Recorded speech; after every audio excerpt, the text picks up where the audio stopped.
আসসালামু আলাইকুম সবাইকে, আশা করি সবাই ভালো আছেন। আলহামদুলিল্লাহ আমি ভালো আছি। তো এই তো আমি আজকে কিছু রান্না করতেছি। তো এটা হচ্ছে হাতে মাখানো মাছ রান্না করব। তো এখানে আমি মরিচ বাটা পেঁয়াজ বাটা একসঙ্গে দিয়েছি, সঙ্গে আবার হলুদ দিলাম একটু, তারপরে যেটা দেবো লবণ, তারপরে তেল দেব, দিয়ে আমি সুন্দর করে এটা হাতে কিন্তু মেখে নেব। তো এইভাবে কিন্তু হাতে মাখিয়ে মাছ রান্না করলে আমার কাছে খুব ভালো লাগে। তাও আবার এরকম শীতের দিনে। শীতের দিনে মনে করেন সব কিছুই পাওয়া যায়, তাই মনে হয় তরকারিটাও বেশি একটা স্বাদ লাগে। তো এই তো আমি এখন হাতে মেখে নিচ্ছি। এখন এখানে আমি একে একে মাছগুলো দিয়ে দেব, সবগুলো মাছ। তো এই তো এখন আমি মাছগুলো দেওয়ার পরে আবারও কিন্তু হাতে মেখে নেব মাছগুলোকে। তো এভাবে কিন্তু মাছগুলো সব কিছু একসঙ্গে দিয়ে মাখলে, আমার হয়তো একটু পেঁয়াজটা কম হয়ে গেছে, অন্যজনটা কিন্তু পেঁয়াজ বেচতে। আর এই মাছটা কী মাছটা জানি না, চিনতে পারবেন কি পারবেন না। তো পেঁয়াজটা আর একটু বেশি দিলে আমার মনে হয় বেশি ভালো হতো। তো আমি একটু পেঁয়াজ কমই দিয়েছি।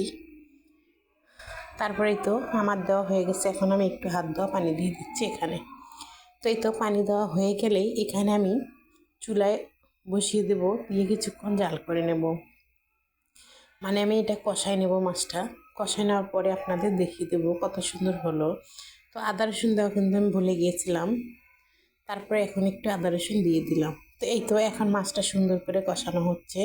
তো এর ক্যামেরার ফাঁকে দুইবার আমি নেড়ে দিয়েছিলাম। তো এখন আবার আপনাদের দেখিয়ে দিচ্ছি। তো মাছটা কিন্তু কষান করা হয়ে গেছে। এখন আমি মাছটা একটা একটা করে উঠাইতে যাচ্ছি। দেখুন মাছটা কিন্তু পড়ে যাচ্ছে। তো এক হাতে ক্যামেরা ধরা আর এক হাতে মাছ তোলা একটু কষ্টকর ব্যাপার। তো যাই হোক, উঠাই নিচ্ছি। কষ্ট হলেও করার কিছু নেই, করতেই হবে কাজ। আর ভিডিও না করলেও তো রান্না করে খেতেই হতো, যার কারণেই ভিডিও করতেছি বিধায় আপনাদের সঙ্গে আমি শেয়ার করতে পারতেছি।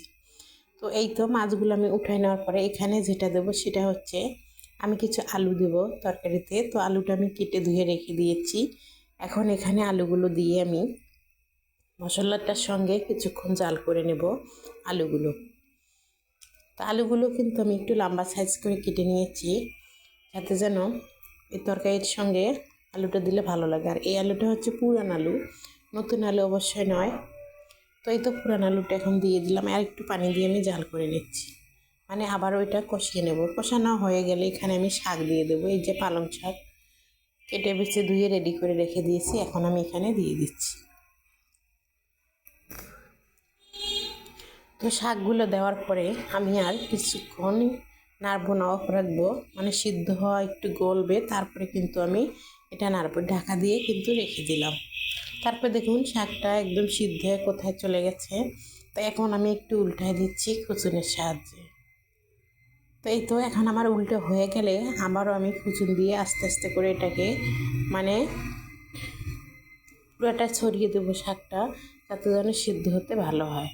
তো এই তো আমি কিন্তু খুচুন এইভাবে ঝেড়ে ঝেড়ে সেরে দলাটাকে ভেঙে দিয়েছি শাকের। তো এখন আমি অবশ্যই মাছগুলো দিয়ে দিচ্ছি একটা একটা করে, সব মাছই। তো মাথাটা আগে দিয়েছি, তার কারণ হচ্ছে মাথাটা একটু যদি সিদ্ধ কম হয়, এভাবে দিলে কিন্তু একটু জাল করলে বাকিটা সিদ্ধ হয়ে যায়। তো এই তো সবগুলো মাছ আমি এভাবে উপর দিয়ে দিয়ে দেবো। দেওয়ার পরে এখানে যেটা দিতে হবে সেটা হচ্ছে ধনেপাতা। তো ধনেপাতাটা হচ্ছে আমার ফ্রিজে ফ্রোজেন ছিল, এটা এখন আমি দিয়ে দিচ্ছি। তো পালং শাক দিয়ে যে কোনো মাছ রান্না করবেন, খুবই ভালো লাগবে খেতে। আমার কাছে খুব ভালো লাগে, তো আপনাদের কাছে কেমন লাগবে জানি না। তো এই তো পালং শাকটা ফ্রোজেন ছিল, ওইটা এখন দিই। ধনে পাতাটা ফ্রোজেন ছিল, ওটাই দিয়ে দিচ্ছি। ভুলে পালং শাক বলে ফেলেছি। তো যাই হোক, এখন আমার রান্নাটা কমপ্লিট। এখন আমি নিয়ে টেবিলের উপরে রেখে আপনাদের দেখিয়ে দিচ্ছি। দেখুন কত সুন্দর। তো কার কাছে কেমন লাগছে অবশ্যই কমেন্টে জানাতে ভুলবেন না। আমার কাছে বেশ ভালো লাগছে। আল্লাহ হাফেজ সবাইকে।